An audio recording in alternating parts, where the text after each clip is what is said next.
Ano po ba ang motto ng mga boksingero? Ang motto po nila ay, "It's better to give than to receive." Yan po ang magandang motto para sa buhay, mga kapatid. We were meant to give, not to keep. Are you a giving person? Or you a hoarding person? Even Mother Nature, the trees give fruits. The rivers give fishes. That's nature of nature. Why? Because the creator of nature is a very giving and a generous God. So what more can we say? Well, if we are not giving, we are not loving, we are not like God. Mga kapatid, please remember this. The bottom line is, God loved the world so much, He gave us His only begotten Son. So, tanong ngayong para sa atin lahat, am I a giving person? Or am I a selfish person? Marami sa atin po, ang naging sentro ng buhay ay pera. Pera, pera lang. Bottom line, pera. Lahat mga tao pwedeng kunin sa pera. Everybody has a price. Mga ganong mentality. We have forgotten, mga kapatid. Ang pera po ay hindi po yan ang Diyos natin. Naalala po ba niyo yung kwento ng isang mama na naglalakad? Abay, nung naglalakad ay biglang may nakitang ay $1. Ay magmula ng, ang ganda na sana nun eh, $1. Happy ending. Ay magmula na nun eh, pag maglakad siya, ganyan na maglakad, palaging nakatingin, baka may $1. Naku, hindi na ako tumitingin sa mga sunrise, mga sunset, wala yan. $1. Hindi siya tumitingin halos sa mukha ng family niya, mga kaibigan niya. Hindi. Yung pera pa rin.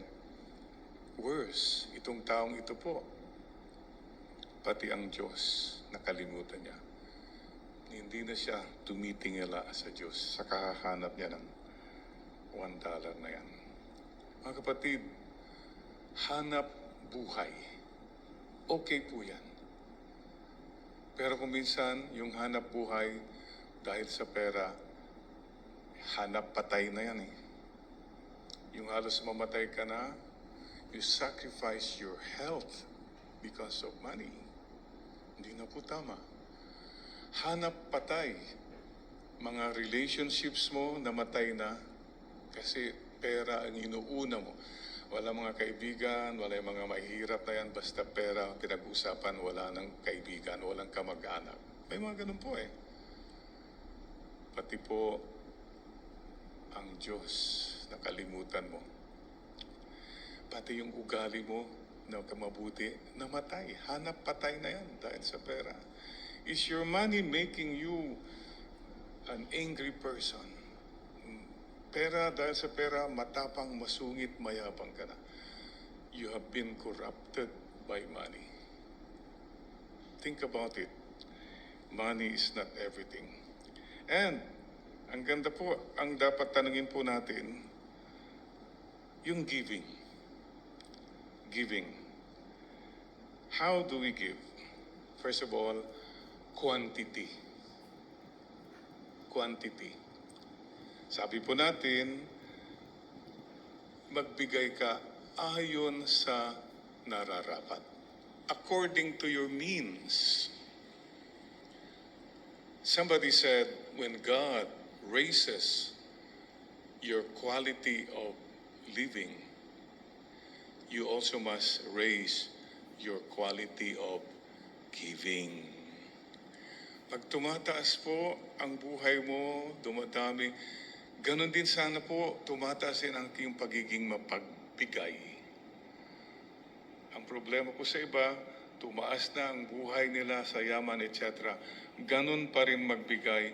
Katiting, katiting, katiting. Parang yung sakrista na nag-bell nung nakita yung collection. Katiting. Sabi ng pare, kampanahin mo nga. Sabi ng kampana, dagdagan, dagdagan, dagdagan. Baka yan ang sinasabi ni Lord sa iyo, mga kapatid. Generosity, bukas palad. Ang ganda po yung picture na yan, bukas ang palad.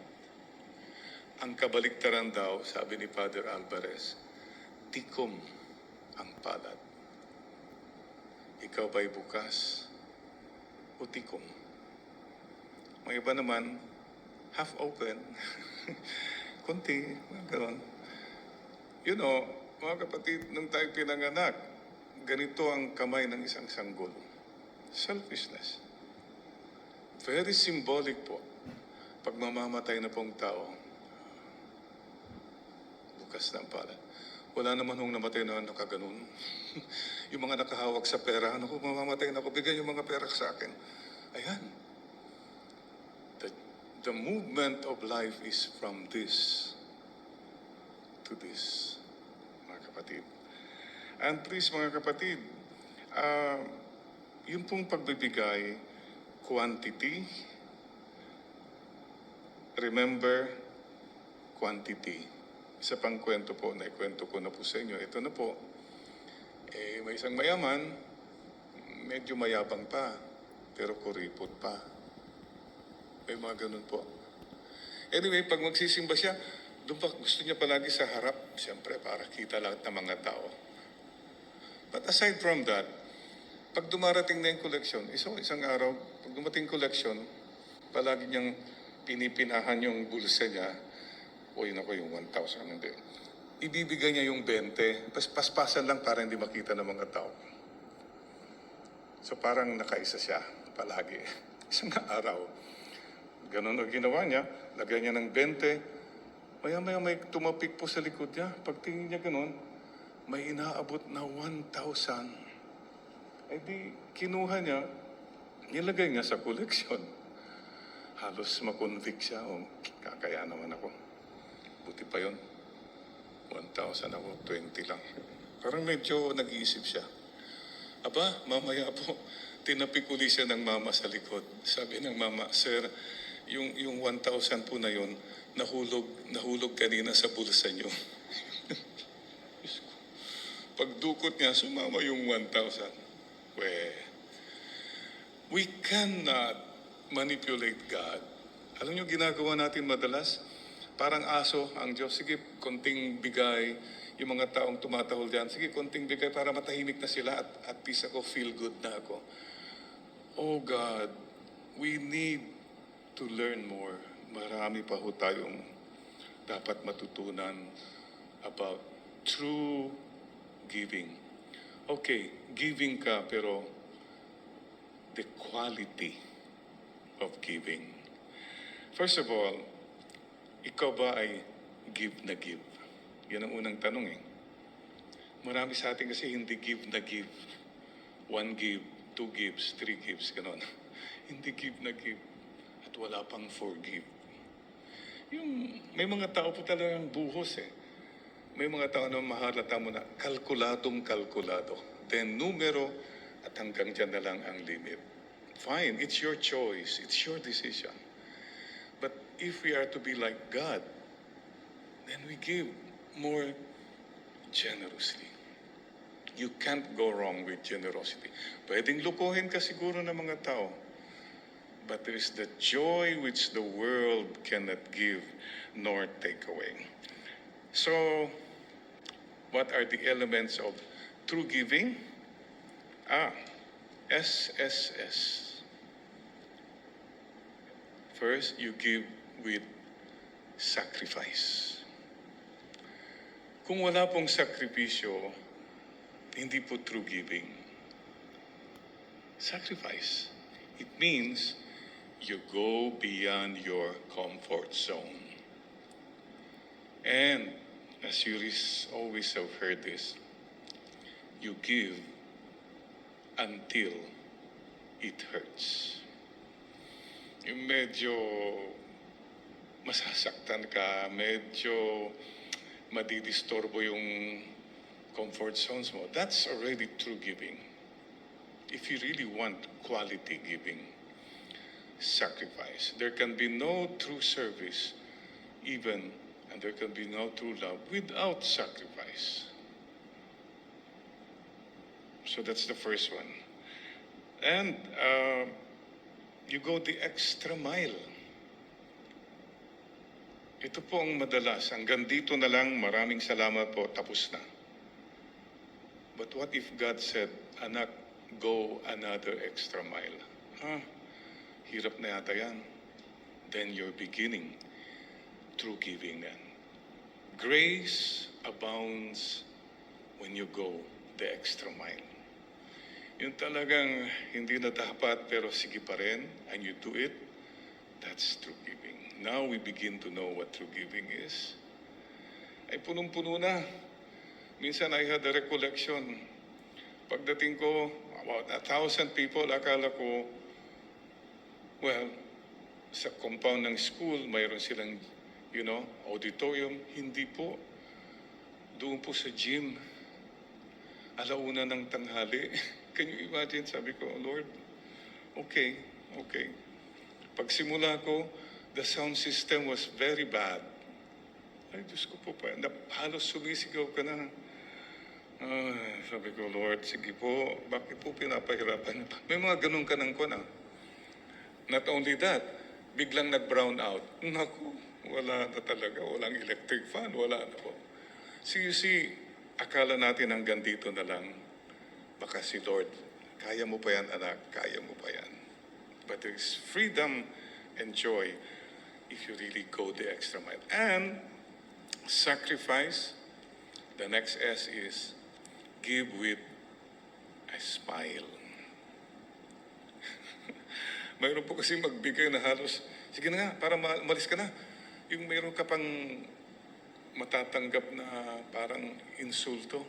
Sige na, palagi ka nandito, sige. Napakasakit naman po kung hindi tayo magbigay, huwag na natin saktan yung damdamin ng iba. And never make feel people na kayo ay titingala sa akin kasi ako nagbibigay sa inyo. Yung ganun pong klaseng pagbibigay, medyo hindi na po yata maganda. What if God, kung ang Diyos kaya sabihin sa atin, kayo sobra na kayo. Kung every time you call to God and mayroon siyang sasabihin palagi na hugot, galit. So, maybe you can give with a smile. God loves cheerful givers. Amen. And one more S. Ito, maganda po ito. Sacrifice with a smile and in secret. That when you give, you don't let the left hand know what your right hand is doing. That when you give, you don't have to broadcast. Ito, ibang Pharisees, they were looking for recognition. They were looking for appreciation. They were looking for palakpak. The Lord always tells us, do things in secret. And your Father who sees things in secret will reward you 100-fold. Yung pinalakpakan